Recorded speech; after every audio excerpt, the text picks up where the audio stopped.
So ఇప్పుడు YouTube గురించి మాట్లాడడం. సో ఫస్ట్ ఆఫ్ ఆల్ మీకు ఏదైనా బ్రెడ్ అండ్ బటర్ ఫేమ్ అన్నీ తీసుకొచ్చింది యూట్యూబ్ అంటారు. సో చాలామంది ఇన్ఫ్లుయెన్సర్స్ కానీ యూట్యూబర్స్ కానీ కంటెంట్ చేస్తూ ఉంటారు. సో ఎక్కడో మిస్లీడింగ్ అయిపోతుందన్న ఫీల్ ఏమైనా ఉందా ఇప్పుడు ప్రజెంట్ జనరేషన్లో యూట్యూబర్స్ కానీ ఇన్ఫ్లుయెన్సర్స్ కానీ? లాస్య గారు, మీరు యూట్యూబ్లో ఎన్ని వెబ్ సిరీస్లు చూస్తారు? చూసే ఉంటాను. ఎన్ని చూసుంటారు? అంత ఐడియా ఏం లేదు, బట్ యా ఉంటాయి, కౌంట్ ఉంటుంది. ఎవరెవరు చూస్తారు ఎక్కువ? ఫేమస్ అయిన వాళ్ళవే చూస్తూ ఉంటాం. ఎందుకు చూడరు? ఫేమస్ కాదు కాబట్టి. అంతే. అంటే నేను ఇంతకుముందు మిస్టర్ మచ్చన్న ఛానల్ ఉండేది, సోషల్ పోస్ట్ ఛానల్. అందులో వితౌట్ స్క్రిప్ట్, అంటే స్క్రిప్ట్ ఏమి లేకుండా వెళ్ళి అప్పటికప్పుడు ఏదో ఒక సీన్ అనుకుని చేసేవాళ్ళు. తర్వాత మేము చేసింది, మాకు దానికి స్కెచ్ వీడియో అని ఒక పేరు ఉండేది.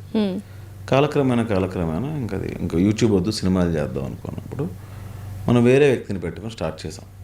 ఆ వ్యక్తికి నాకు సెట్ అవ్వలేదు, అంటే నేను డైరెక్ట్ చేసి ఆ వ్యక్తి హీరోగా బతకాలి తప్పదని చెప్పి మనం స్టార్ట్ చేసినప్పుడు అర్థమైంది ఏంటంటే, రియాలిటీకి దగ్గరగా ఉన్న ఏ పాయింట్ అయినా జనాలు యాక్సెప్ట్ చేస్తారు, చెప్పే విధంగా చెప్పాలి.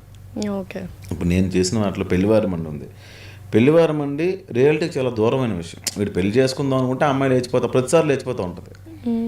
అది రియాలిటీకి చాలా దూరంగా ఉన్న విషయం. కానీ మిగతా మాటలు కానీ అన్నీ చాలా దగ్గరగా ఉంటాయి జనాలు. కానీ యాక్చువల్గా అది రియల్ స్టోరీ. పెళ్లివారమండి ఇస్ రియల్ స్టోరీ. ఎవరిదా రియల్? నా ఫ్రెండ్ ఒకడు ఉండేవాడు పాపం. మరి ఎవరిని ప్రేమించినా పాపం పెళ్లిపేటల వరకు వచ్చింది అమ్మాయి వెళ్ళిపోయింది. ఎన్నిసార్లు అయింది అలా? 3-4 సార్లు అయింది. అయ్యో. వాళ్ళ ఆఖరికి మరదలు పెళ్లి చేసుకుందాం అన్నా కూడా వెళ్ళిపోయింది అమ్మాయి. మరదలు అది కూడా నేను పెట్టాను యాక్చువల్గా. సో అదేమి కొత్త పాయింట్ ఏం కాదు. అలా చుట్టూ ఉన్న పాయింట్స్ని తీసుకొని విత్ దేర్ పర్మిషన్స్, వాళ్ళ పర్మిషన్ తీసుకొని ఇట్లా క్యాటర్ని అనుకున్నాను, పెట్టి నా పేరు మాత్రం పెట్టగా అని వాడు చాలా గర్వంగా చూపించుకునేవాడు, అరే ఇలా జరిగింది అని. సో అది రియాలిటీకి దూరంగా ఉన్న పాయింటే కానీ రియల్గా జరిగింది. బట్ కన్వర్సేషన్ ఏంటంటే ఇంట్లో మాట్లాడుకున్నట్టుగా రాయడం, మధ్యలో 4 కొటేషన్లు, 2 నవ్వులు, ఒక రెడ్డి గారు, అయిపోయింది విరాజిస్తా. ఇప్పుడు ఆ ఫ్రెండ్ లైఫ్ ఏంటి, ఇప్పుడు పరిస్థితి ఏంటి? పెళ్లివారమండిలో రియల్ లైఫ్ హ్యాపీ, వాడు యూఎస్లో సెట్ అయ్యాడు. సో ఏంటంటే మీరు జరిగిన విషయాలని, లేకపోతే మన ఇంట్లో చుట్టూ ఉన్న విషయాలను రాస్తే జనాలు అరే మనం కూడా ఇంతే కదా, మనం ఇట్లా చేసినామని వాడు చూసుకొని ఎంటర్టైన్ అవుతాడు. అంతేగాని ఒక అమ్మాయి వెళ్తూ ఉంటే, హే నీ పేరేంటి, నెంబర్ చెప్పచ్చు కదా, ఆ అమ్మాయి తాగితే మంచి కరిగినట్టు ఉంటుంది, ఇంకా ఒక్క ఉంటుంది, ఆ అమ్మాయి వెళ్ళిపోతే ఇంకా దరిద్రంగా ఉంటుంది. సో ఇవన్నీ ఈ లవ్ స్టోరీస్ అన్నీ చేయడం, ఒక సిచ్యువేషన్లో నేను ఆ మోసలోకి వెళ్ళిపోయాను. మనం కూడా ఒక అమ్మాయిని చూడగానే అమ్మాయిని అలా బ్యూటిఫుల్గా చూపించి, అరే మనం ఆ అమ్మాయిని ఇష్టపడి అది ఎందుకు ఫిల్మీ అయిపోద్ది, రియాలిటీకి దూరంగా ఉంది. సో యూట్యూబ్ అంటే ఒకప్పట్లో చాలా ట్రెండ్ ఉండింది, షార్ట్ ఫిల్మ్స్ కావచ్చు, వెబ్ సిరీస్లు కావచ్చు, ఇంకా నెక్స్ట్ లెవెల్ ఉండింది యూట్యూబ్ అనగానే. నెక్స్ట్ మూవీస్, ఆ తర్వాత ఇప్పుడు ఓటీటీస్. సో ఎక్కడో యూట్యూబ్ తక్కువ అండర్ రేటెడ్ అయిపోయింది అనుకోవచ్చా? లేకపోతే యూట్యూబ్లో కూడా ఇంకా ఇప్పటికీ రెవెన్యూ జనరేషన్స్ కానీ మీకు ఒకప్పుడు ఎలా అయితే ఉన్నాయో అలానే ఉండిందా? లేదు, ఫైనాన్షియల్గా యూట్యూబ్ రెవెన్యూ అసలు ఉండదు.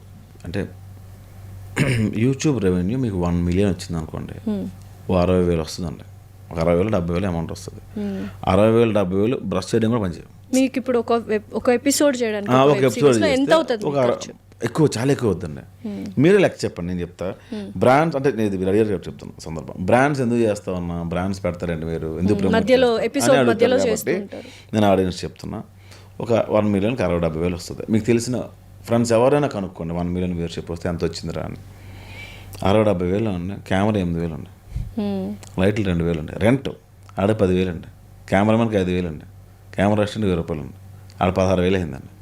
లొకేషన్లు అండి, ఈ లొకేషన్ ఉండకూడదు, ఆ లొకేషన్ బాగాలేదు, ఈ లొకేషన్ బాగాలేదు, ఎన్ని క్వశ్చన్స్ పెడతారు కింద. కానీ ఒక లొకేషన్ పర్మిషన్ రోడ్డు మీద చేస్తే కెమెరా పట్టుకెళ్ళిపోతారండి. ఇక్కడ పర్మిషన్స్ కావాలి, లేకపోతే ఎవరిని వస్తే సీక్రెట్గా 1,000-2,000 ఇవ్వాలి. ఆర్టిస్ట్ పేమెంట్లు, ఫుడ్ 2 పూటలు, ఎడిటర్, పబ్లిసిటీ డిజైనర్, పోస్టర్ చేసేవాడు, మ్యూజిక్ ఒక వెబ్సైట్లో కొంటామండి. మరి ఇవన్నీ అక్కడే పోతా ఉంటాయి, మేమేం తింటామండి. 60,000కి ఏమొస్తాయి? లొకేషన్ ఎంత అండి? ఒక లొకేషన్ 10,000, ఒక లొకేషన్ 5,000. ఒకే లొకేషన్ ఒకే రోజు చేయం కదండి. ఒక ఇల్లు, ఒక ఆఫీసు, ఒక రోడ్డు, ఒక చిన్న పాన్ షాప్లో షూట్ చేయాలన్నా అతనికి 200 ఇవ్వాలి. ఒక కూరగాయల షాప్ చేయాలన్నా ఒక 300-400 ఇవ్వాలి. ఒక కాఫీ షాప్లో చేయాలంటే 2,000 బిల్ చేయాలి. పైగా అతను బ్రాండ్ వేయాలి. అది తెలియకుండా ఆ కాఫీ షాప్ బ్రాండ్ కూడా మేము వేస్తాం. సో ఇన్ని జరిగితేనే ఒక షార్ట్ ఫిల్మ్ బయటకు వస్తుందండి. అది 1 మిలియన్ 2 మిలియన్ దాటితేనే మాకు రికవర్ అవుద్ది. మీకు అర్థమైందా? 1 మిలియన్ వస్తే రికవర్ అవ్వదండి. ఓకే. దాని అందుకే మళ్ళీ కట్ చేసి కామెడీ సీన్స్ అనేవి పెట్టి వేరే ఛానల్లో పెట్టి వద్దుతూ ఉంటాం. సో డబ్బుల కోసం. ఇప్పుడు మీరైనా ఒక ఇంటర్వ్యూ చేసి దాన్ని మళ్ళీ 15 నిమిషాలు 2 నిమిషాలు 1 నిమిషం కట్ చేసి పెడతారు. definitely ఎందుకు? cut చేస్తాం. మీరు ఆ క్లయింట్ మీద పెట్టే ఎఫర్ట్ ఏవో డబ్బులు ఉన్నాయో, లైటింగ్, ఎంతమంది స్టాఫ్ ఎవరైతే ఉన్నారో వీళ్ళందరూ శాలరీస్ దాని మీద రావాలి అంటే మీరు నెంబర్ ఆఫ్ టైమ్స్ అది వ్యూయర్షిప్ వచ్చిన తర్వాత అక్కడ నుంచి వచ్చే యాడ్స్ మీద మీరు బతకాలి. అవును. సో ఇది ఎవరికి అర్థం కాదు. సో ఇప్పుడు ఏంటంటే మంచి బ్రాండ్లు వచ్చి బ్రాండింగ్ వచ్చింది అనుకోని ఇంటిగ్రేషన్ చేస్తే వాళ్ళు 1,00,000 ఎంతో ఇస్తారు. అప్పుడు ఇప్పుడు ఈ 10 ఎపిసోడ్ మనం చేస్తాం కదండి, అందులో రికవర్ అవుతాయండి. నో లాస్ నో ప్రాఫిట్ కింద వెళ్ళిపోద్ది. ఒక 10,000 మిగిలితే కూడా తప్పసం. అలా రాకపోతే ఇంకా సిరీస్ ఫ్లాప్ అయినట్టే.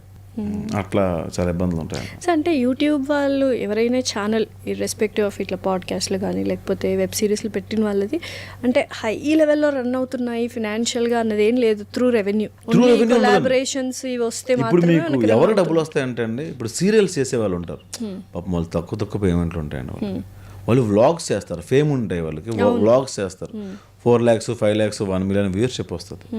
వాళ్ళకి పెట్టుబడి చాలా తక్కువ. ఇప్పుడు ట్రావెలింగ్ చేసే వాళ్ళకి కాకుండా ఇంట్లో హోమ్ టూర్ చేసే వాళ్ళకి వీళ్ళకి పెట్టుబడి తక్కువ ఉంటుంది. ఒక ఐఫోన్ పట్టుకొని ఒక మైక్ పెట్టుకొని హాయ్ ఫ్రెండ్స్ మొన్న మా అత్తగారు ఇది కొన్నారు, మా ఈ మధ్యలో ఒక యాడ్ వస్తుంది, దీపస్తంభం యాడ్ చెప్తారు మధ్యలో, వాళ్ళు ఎంతో కొంత ఇస్తారు. ఈ వీడియో తీయడానికి ముందు అంత డబ్బులు జనరేట్ అవుతాయి. సో వాళ్ళకి ఏమైనా రెవెన్యూ ఉంటుంది తప్ప మిగతా వాళ్ళకి తక్కువ. మీరు ఎప్పుడు అంటే వెబ్ సిరీస్లే చేశారు కానీ ప్రసాద్ బైరా గారు వ్లాగ్స్ ఎప్పుడు చేయలేదు, పర్సనల్ ఛానల్ అంటూ ఏం లేదు. ఎందుకంటే చాలా మంది వ్లాగ్స్ చేశాను, 2 చేశాను, వర్షం ఉంటే ఒకటి హెయిర్ ఆయిల్ ఏదో చేశారు కదా మైసూర్ వెళ్ళినప్పుడు. దానివల్ల చిరంజీవి గారిని కలవడం మిస్ అయిపోయా. కమిటీ కుర్రాళ్ళు పెట్టయిన తర్వాత చిరంజీవి గారు అందరినీ ఇంటికి పిలిచారు. అవును, అందరు వెళ్ళారు, మీరు వెళ్ళలేదు ఎందుకు? నాకు ఆ విషయం తెలియదు, నేను మైసూర్ వెళ్ళా అప్పుడే. అది నేను చేసింది ఏ బ్రాండ్ నేను చేసింది కాదండి, మా ప్రొడ్యూసర్స్ మా బాస్ అలా అంతా ఇచ్చింది. సో మైసూర్కి వెళ్ళి చిరంజీవి గారిని కలవడం మిస్ అయిపోయారు. రిగ్రెట్ అయ్యారు బాగా? నేను అలా ఫ్లైట్ దిగాను, నాకు కాల్ వచ్చిందండి, చిరంజీవి గారు అర్జెంట్ రమ్మంటున్నారా అని వెళ్ళకపోయాను. సో తర్వాత ఎప్పుడైనా కలవడం అలా జరిగింది చిరంజీవి గారిని? ఇప్పటిదాకా అయితే కలిసాను, ఒక్కసారి కలిసా కానీ ఎక్కువ డిస్కషన్ ఏం లేదు. అంటే ఏంటి అసలు మీరు ఎవరి ఫ్యాన్ యూజువల్గా? హీరోస్ నాగేశ్వరరావు గారు ఈ జనరేషన్లో ఎవరు లేరు, మధ్య జనరేషన్ కూడా మరీ ఓల్డ్.